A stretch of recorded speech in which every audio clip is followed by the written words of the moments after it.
Hi, it's Christian, and this is a conversation with an alpha, as I have been talking about for the last 9 days. Finally, it's happening, and here we are with Ameilian, who can Hi, tell Christian. you, hi, Ameilian. How are you? I'm good.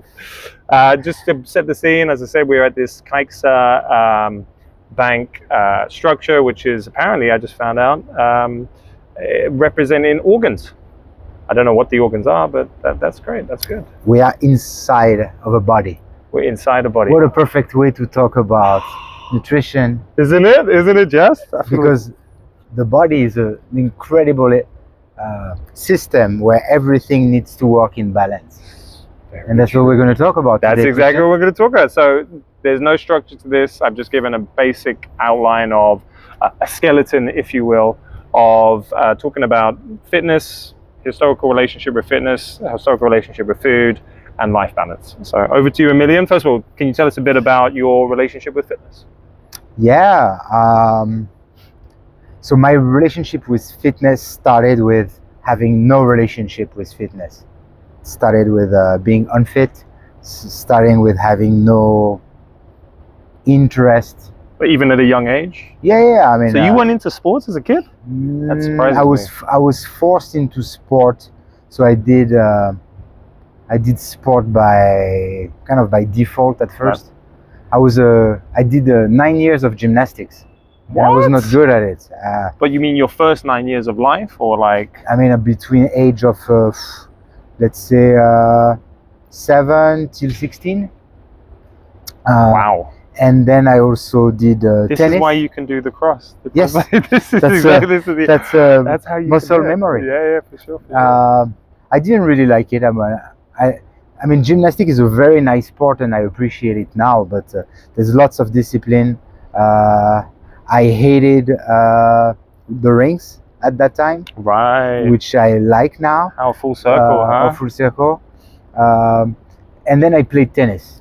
And that I enjoy much more as a game. You know, I enjoy sports through games at first, and I played a lot of racket sports, including tennis, ping pong, and badminton. And around the age of 15, 16, 17, I competed in those sports. Wow! Like nationals or like? I mean, yeah, national at the middle school and high school level. Those national competition between at the middle school and high school level, but I was overweight. Even whilst doing all these sports and stuff. You know, if you practice twice a week and you eat garbage the rest of the week, you know, you have to play a lot of badminton to offset. I mean, those are great sports. Don't get me wrong, but I think we're going to talk about in terms of diet. I was horrible, and so I turned. When I was like 17, 18, and I grew up into an adult, I was overweight, not obese, but had clearly extra weight on me. I was not happy with my body, which is what's most important. And I started to think about fitness because, I realized fitness and girls were connected somehow. I felt like the belly was not working in my favor, and so I went through I got interested into fitness for what I think now maybe not the right reason at first, but they're external reasons. Exactly. Yeah. So that was my first time I actually got into a gym when I was 18 years old. First time I went to a gym, and kind of like the silver line between I was 18 years old to today being 45 years old. For my passion of sport, that has really gone into a passion which I think now I'm practicing in harmony. But between that point of zero interest into fitness to where I am today, in between I've also grown an addictive relationship to fitness, which was also not healthy. The I don't care about fitness, and I'm not looking at that, and what I put in my body was not healthy. And then the extreme, because like you, I have an extreme personality. I went through different phases. Yes, you have an extreme personality. Do I if you're now? watching this video and Do you have I? not figured out yet, this guy can go through some extreme. Yeah. But I think he's find ways to channel all this. This is it. But now I think I'm in a much better place with that. But the silver lining, as I was mentioning, I met a lot of people through this journey, and I think there's 4 or 5 people who have really had an impact in this, and you've been the most recent one. I like that. Yeah, but I have 4 or 5 people I did kill the other 4, though, to be fair. Yeah, I mean, it's been growing, but when I first entered the gym, I met this guy. Big up to you, Stefan, if you hear that. Was the first guy who I considered as a coach, as a reference. This is Stefan I know? No, different Stefan. Okay. No. He's a IFBB professional. Oh yes, you told me about this guy. Culturist, bodybuilder guy. Right. Very old school, who got me fascinated with watching pumping iron. Which, if you don't care about fitness and about working out, there's no way you can watch pumping iron saying this is a cool movie. But if you start, I don't know, man. There's some quotables in there for sure. No, I love this movie, but yeah. But okay, so I mean, I think you've kind of given a nice overview of the fact that you didn't have any interest, then you had a slightly obsessive level of interest, and where you've got to now, and perhaps also removing the external reasons to be fit. Now it's more of your own. I mean, I'm putting perhaps words in your mouth, but it's your own personal, development that you're most interested in.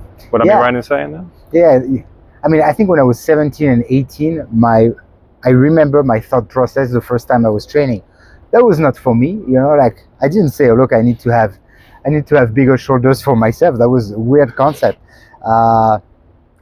I think I was thinking at the same time, like I'll find a nice girl to be with and build a relationship, and then I will never go to the gym ever again. then I can just stop. I will get her interested in me because the package is nice, and then she will notice how much of a great person is inside, and when she fall in love with the person inside, who care about the wrapping. So I think that was kind of like my first stupid 17 years old process. It's interesting though, because actually I would argue that as a sentiment or as an idea in terms of how we engage with people, like we buy the packaging, we buy the surface level output. At least our generation does. I don't know about the younger generation. I think they are a little bit more open to the aesthetic.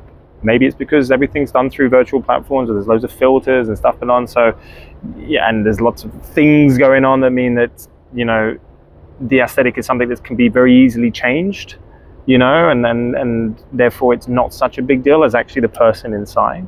But for our generation, I definitely feel like that was also a purpose for me to train. But then there becomes that point where it's like, well, that's not what it's about. It's about me just being more capable of life, and I think this is a kind of segue into the fact that our relationship, stems from a friendship, and obviously, I think at the time when I met you, you were, practicing, another program or doing other things. I can't remember what you were doing by the time I met you, but you were still I think you were still active in the gym, and then we were playing things like volleyball together. And then it organically happened that I was like, hey, why don't you, train along with me? This is what I do. This is how I train. At least that's how I remember it. Correct me if I'm wrong, but I'm pretty sure that's how it happened. And then not long after we met, I think it was COVID. Yeah. So then it became like, well, everyone's going to be, jumping in this bag of like, hey, what can I do with no equipment, with limited space? And, okay, we had time, but you don't necessarily need to put all the time in. And I think that's, I've seen it in you anyway, because I do know you have quite an addictive personality, and those things, they can create a negative effect. But if you have the right balance, which I think you do now, you just get. I mean, I'm seeing you continuously progress. From my perspective, looking outside in, just in terms of, again, good balance, and even with reference to the training. I mean, to give an insight as well, I asked Ameilian you took like a year off doing my type of training, and you were practicing something else completely for the sake of you just wanted to see what the effects would be, or you know, which funny enough that year doing something else was very, very similar to my early stage. Was much more similar to the kind of like old OG, but kind of like the bodybuilding culture of heavy 6 rep max and long rest, and for me was, I mean, the whole thing is a lot of trial and error and experimentation, and what I feel very comfortable to say your program works for me is that I've tried it at different time. I step out of it to see if it was not a coincidence, or I purposefully gotta kick the tires, man. I get it. Because there's still a lot of people who believe in the heavyweight gym, eating 500 grams of protein of chicken per day, and taking 1.5 minutes of rest between sets. And I mean, the thing is, I don't think any of these things don't have science to back them up. I just think, again, looking at how you are someone that, because of your level of discipline, I guess, you could train in a way that could hurt you. I can see you working with anything that is of a heavy, it's about a challenge that is external to you. Like, I've got to lift this heavier weight. It's not a great recipe. I am similar to that, like in the sense of I will keep trying to challenge myself if the parameter for me to challenge myself is an external element. But again, if it comes down to what I've learned and what I teach, which is about muscle under tension time, low rest periods, and it's not really about becoming super good at one discipline or one particular exercise. It's just about always feeling that you've put as much in as you can, so that you know that there's an adaptation, that there's an overload. And I've seen it in you, man. I've seen it, and again, I'm leading the witness, but you're somebody that because you've gone out and come back in and gone out and come back, like, that's almost reassuring on the outside looking in, being like, you are testing it, you are checking, what part works, what part doesn't work. And I think the reality is, for somebody like you, this is definitely an efficient way of training. So take that now into, unless there's any other points you want to talk about on the training side, food wise, because obviously that's something that you mentioned before you had not a great relationship with. And as you said, when you got into fitness, I think you then took everything with it. You cast a very wide net, and you were like, all right, I've got to follow every single calorie, the protein, all my macros, my etc. Can you tell us a bit about that journey and then where you are now? Yeah, especially at a starting point where you kind of have a bit of a complex about how your body looks like. You want to be thinner and want to be leaner as a goal. I've tried many different things, and I did watch your last episode with AJ, where you talk about, hey, I've tried about that never go public. I didn't come back. Okay, so cut that. Yeah. I didn't say anything. This is the first episode, so there's no point of there reference. There is no other point of reference. So I tried counting calories. Yeah. Even at some point before I met my wife, I even bought those cooking thing from Weight Watchers. Oh my God! To cook without calories. I mean, I've tried a bunch of stuff that and what I'd like to maybe say about nutrition is that there's those decision that has kind of like a short-term benefit of, okay, I'm gonna have some I'm gonna gain muscle, I'm going to lose some fat, or I'm going to be more fit. That's going to have disastrous impact on my health. And then, I mean, that's the thing you do when you're 20 years old and you're like, hey, I'm going to Spain this summer, and I need to look good on the beach, and you do stupid stuff. Well, I never did anything like taking pills and all of that. Always natural, but natty. This is a natty. But I'm a natural person, but I've also kind of gone really low in cutting cutting my calorie intake, measuring calories, being obsessed. Like I remember when I was 18 years old, my mom would like serve me a piece of chicken, and I would actually take it off of my plate, put it on a scale, and I'd be like, I don't have my 200 grams, and she'd be like, are you crazy? I mean, eat your food and stop complaining. I've been there. My mom thought I was crazy at some point, and so today, just as a point of reference, I'm 73 kilos. I've been for the same height 57.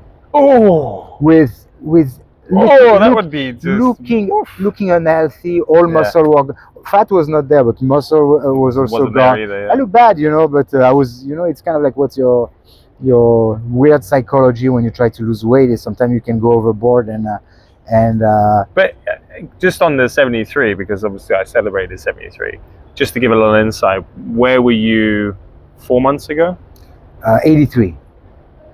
So, and this was part of the prep for what I'm doing now, which is to ask the friends around me to measure themselves, because you've been practicing what we've been doing for a long time. And again, you had a period of time off, and you went back into it, and obviously you were consistent with the training. With the nutrition, I think you've tried my way of consuming things, and it is perhaps not suited for you, but you do practice intermittent fasting. Yeah. That's definitely something that I know, because I've been with you many a time when you're like, not time. Yeah. not time yet. It's been 7 years. I've done it. So in fact, even before we kind of know each other, yeah. I've done it for 7 years, and that's one of those things where I've done it, I've seen the benefit.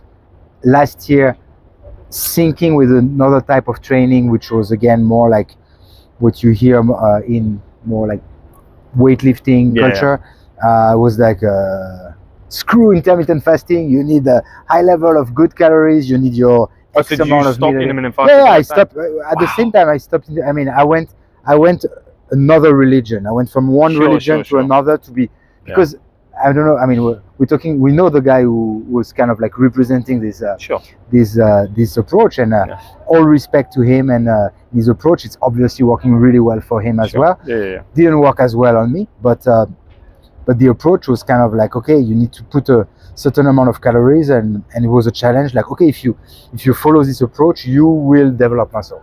And you're like, Rachel, I need more grams of protein. Yeah, I took my turn. It comes out the scale again. Yeah. And the thing is that, I'm sure maybe we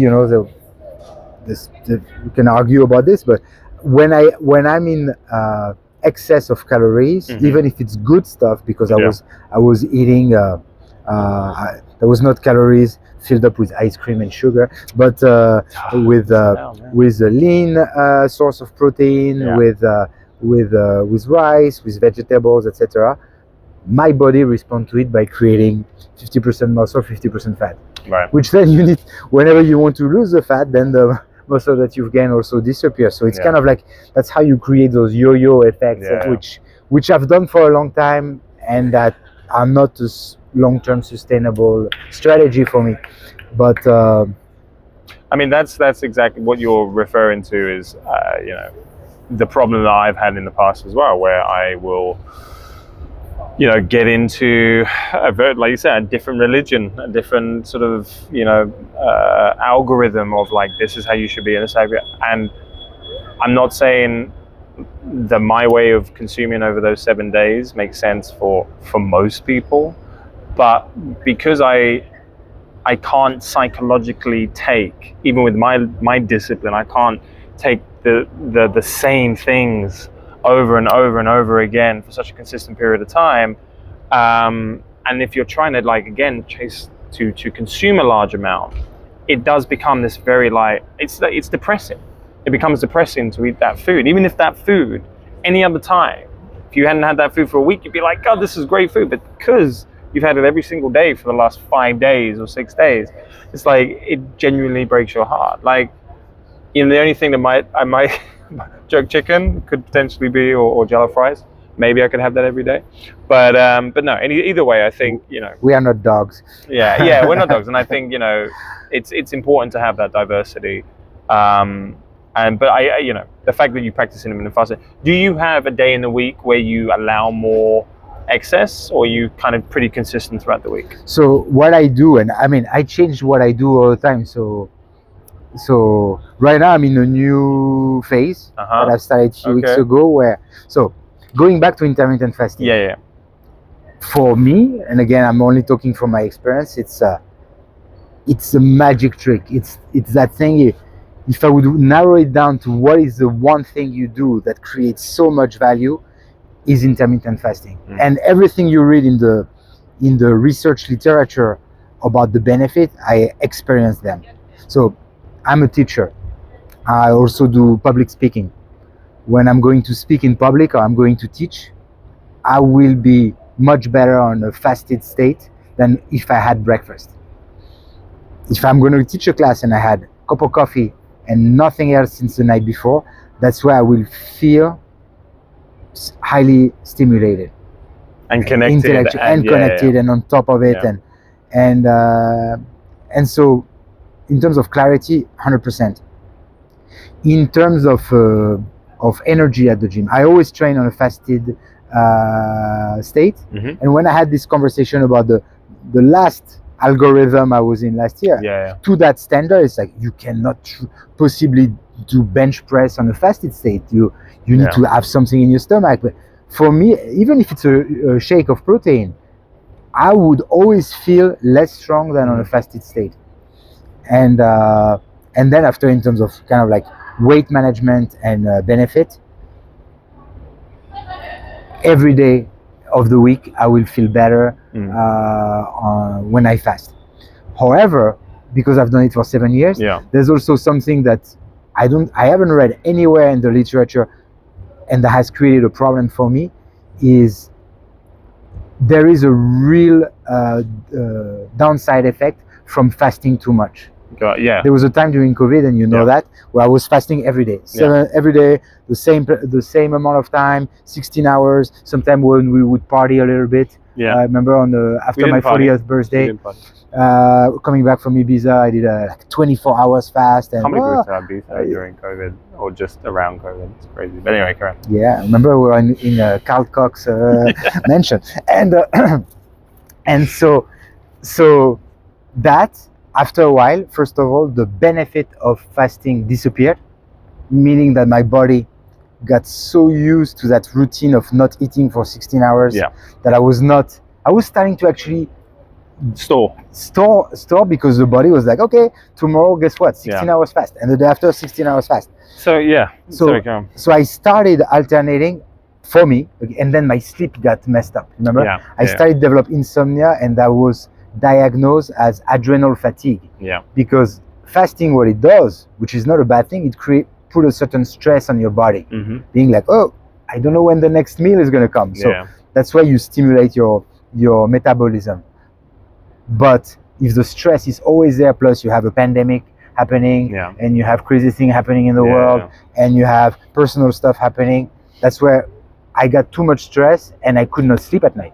Because I was which then creates even more stress. Exactly, because I was like, well, there's something that's going to happen. I can't even sleep because I need to. So that was I stopped fasting. That was one of the times I stopped fasting to recalibrate my body, and now I sleep much better.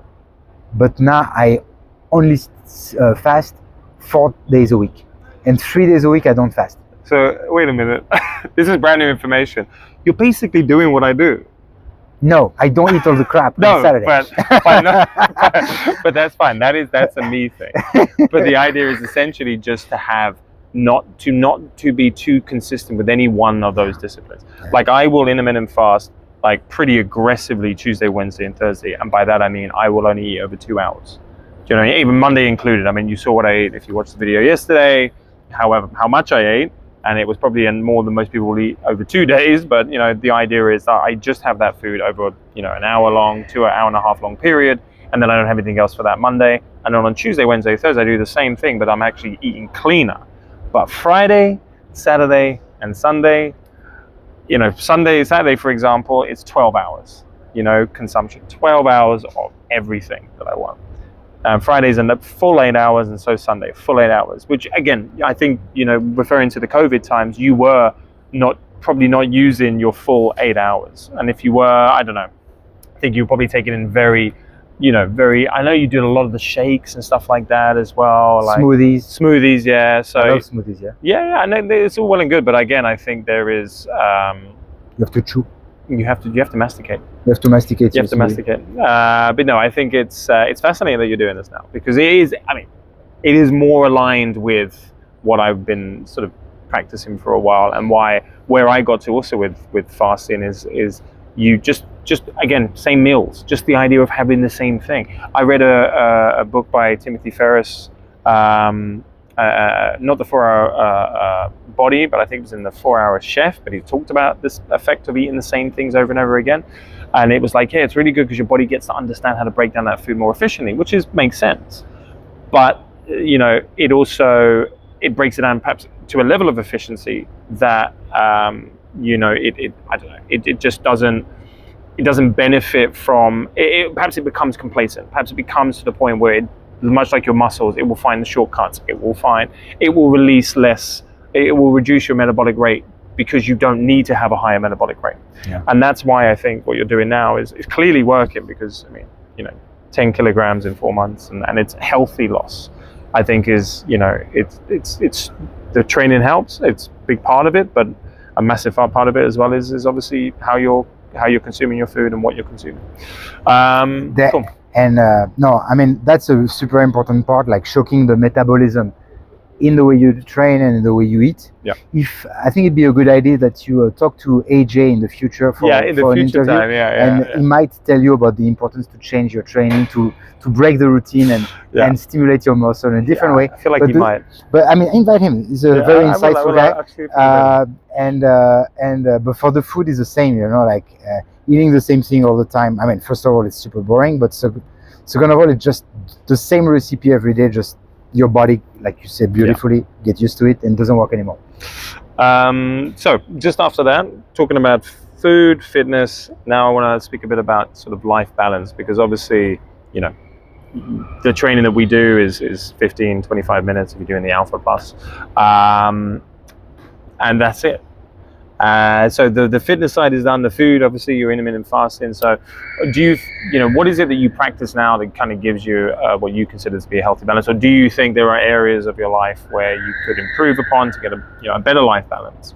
And just, kind of any insight that you can give to the viewers in terms of, what you've learned over your 45 years on this planet?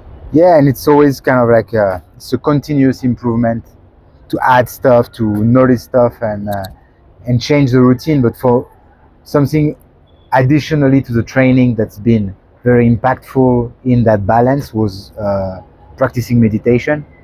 So before I train, kind of cheating though, because you can do the yogi position super easily. Yeah, I do it. I actually lay in my bed. I mean, I sit in my bed because I don't want to go to my phone. I want to do that before I get to my phone. Right.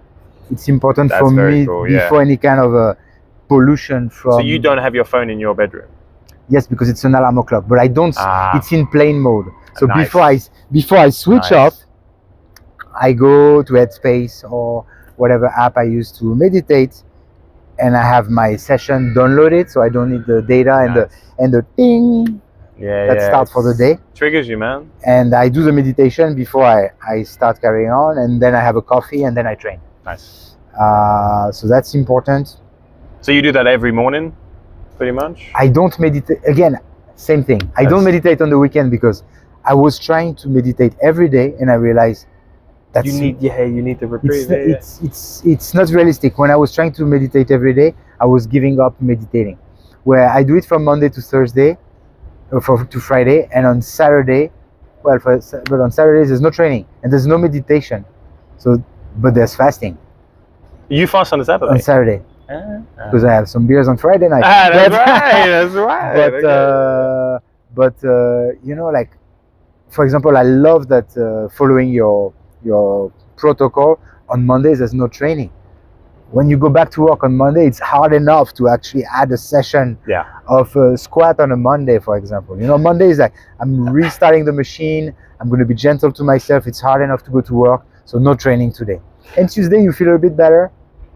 go back to training. I think it's there's the devil's advocate line of like, well, you want to start the week with I'm ready, I'm raring to go. But I mean, maybe it's living in Valencia, but Spain doesn't, like, it tends to feel like it doesn't. It's everyone's in synchronicity about, we're just going to take it easy on Monday. Like, we're not, we've all had a weekend. We've all enjoyed our life on the weekend. So let's not act as if Monday is going to be the most, God, everything's going to happen that day. There are days where that can happen, but like you said, I think I personally put a lot of that effort in on the Sunday, which is tough too. Yeah, it's tough, but that's Sunday is a hard day. That for me is the I say punishment for the crime, but that is the offering to the alpha gods. That is really, like, that's the one that for me, more than anything, you're like, I earned my Monday to be chilled. I'm not gonna lie. Sunday morning, sometime I wake up and I need some mental preparation, and I love that I'm Enyo, my son, is training with me. Yeah, come honestly, on, man. like, that's so cool. I think it's cool that he's training, but I also need him sometimes. I'm like, and I also like that we sync our training. Yes. At the same time. Yes. Can I just to give an insight? So Ameilian has moved recently from where we were training on Sunday to about 30 minutes out of that area. Great setup. He's got his own rings now, in spite of him hating them when he was, a young whippersnapper. But that means that he can't come to the Reds on the Sunday. So now he is synchronizing the training with us. So we share the photos at the end. And it is like you're not there, but you're there. Anything you don't, accountability. It's accountability. Yeah, exactly. The thing is that I don't think I've missed one Sunday. Maybe one. Maybe I missed one Sunday. Even I missed one. Yeah, I missed one Sunday. So and you guys send the picture on the group, and I'm like, you slacker, you lazy. No, really, it's an accountability thing. Like, I send the picture not because I like to see myself flexing. I do a bit, but it's just to be like, come on, I've done it. I've done my job. So all of you in the picture and the one that I've been missing on the group, like next week, be there. Yeah, no, it's true. And I think, going back to what I was saying about Omega to Alpha as a kind of concept, it's about being the best version of yourself. It's about all these, let's say, not narcissists, but like individual soul purposes. But a big factor of it as well is about sharing this and experiencing this growth and development with people around you, and being open-minded to have community. Like, I mean, we fall very similar in terms of ideology and stuff like that, but even if you don't, I think it's good to try to understand other people's perspectives and stuff. And I've learned to do that to some degree by seeing people train. Like, I'm training with people that may not agree with me from an ideology.